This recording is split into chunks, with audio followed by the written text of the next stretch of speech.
Kakinada rural MLA నానాజీనా Jaganmohan Reddy Jaganmohan Reddy నీకు దమ్ముంటే రా నేనేంటో చూపిస్తా అన్నాడు.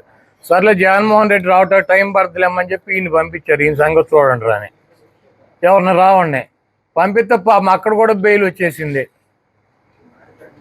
మరి ఎందుకు వచ్చింది బెయిల్? ఎవరు ఇప్పించారు? జగన్మోహన్ రెడ్డి గారు మళ్ళీ రూరల్ ఎస్సీకి కూడా ఫోన్ చేసి ఇచ్చేయమ్మా బెయిల్ అని చెప్పాడు.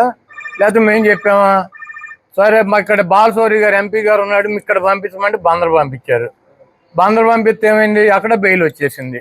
అది కూడా మేమే మాట్లాడి బెయిల్ ఇప్పించేసాం ఆయనకి. మళ్ళీ హోమ్ మినిస్టర్ గారి దగ్గర నక్కపల్లి తీసుకెళ్లారు, అక్కడ కూడా వచ్చేసింది బెయిల్. అప్పుడు ఎవరు పట్టుకొచ్చి గన్నవరంలో పెట్టింది? సాయంత్రం 7 టోల్ గేట్ దగ్గర పట్టుకొచ్చి గన్నవరంలో పెట్టించి అసలు ఇతనికి బెయిల్ రాకుండా ఉండే ఏం చేయాలని చెప్పి వీళ్ళు బుక్కలు తిరిగేశారు. జనసేన వాళ్ళు చేసి ఉప్మా చట్టం పెట్టారు, పెట్టి అతను జైలుకి పంపించారు. సర్లే ఇక ఈ వదిలేదట్లేడు పట్టు వదలని విక్రమార్కుడు 4 రోజులు పంపించేస్తే అయిపోద్దులేమని చెప్పి ఇక మా వాళ్ళు కూడా చల్లబడి ఇక ఫోన్లు ఆపేసి ఇవి ఒకసారి పెట్టేదో ఒక 10 రోజులు 15 రోజులు లోపల ఏంట్రా బాబు అని చెప్పి మా తెలుగుదేశం పార్టీ మా కులస్తులు పంపించారు. ఎవరు పవన్ కళ్యాణ్ ఈ హింస తట్టుకోలేక 4 చోట్ల 5 చోట్ల బెయిల్ ఇప్పించిన ఇక ఈయన మొత్తం తిప్పేటట్టు ఉన్నాడు 100 పోలీస్ స్టేషన్లు. అందుకని బెయిల్ ఇప్పించారు వాళ్ళు. అతను రామన్ అతని పేరు జోసఫ్ అని మార్చారు. అతను కమ్మ అని చెబుతున్నాడు, కాదు అతను దళిత్ అని చెబుతున్నారు వీళ్ళు. అతను నేను క్రిస్టియన్ కాదురా బాబు అన్నారు, కాదు నువ్వు క్రిస్టియన్ అంటారు. దేనికి ఇదంతా ఎందుకు? అతని పేరు ఎందుకు మార్చారు? అతని కులం ఎందుకు మార్చారు?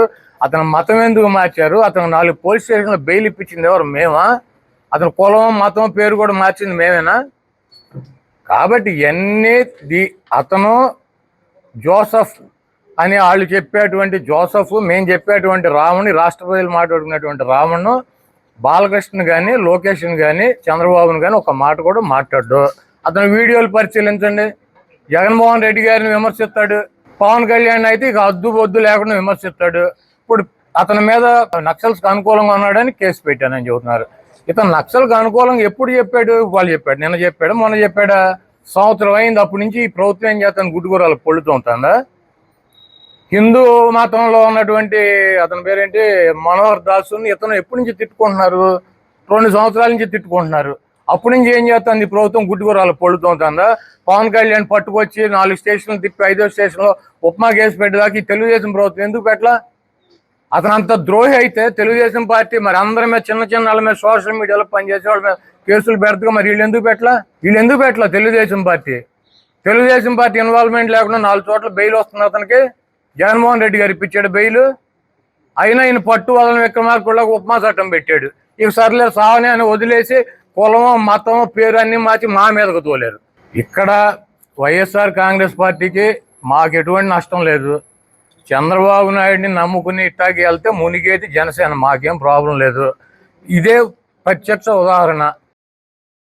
మరిన్ని అప్డేట్స్ కోసం ఛానల్ ను సబ్స్క్రైబ్ చేయండి. నోటిఫికేషన్స్ కోసం బెల్ ఐకాన్ పై క్లిక్ చేయండి.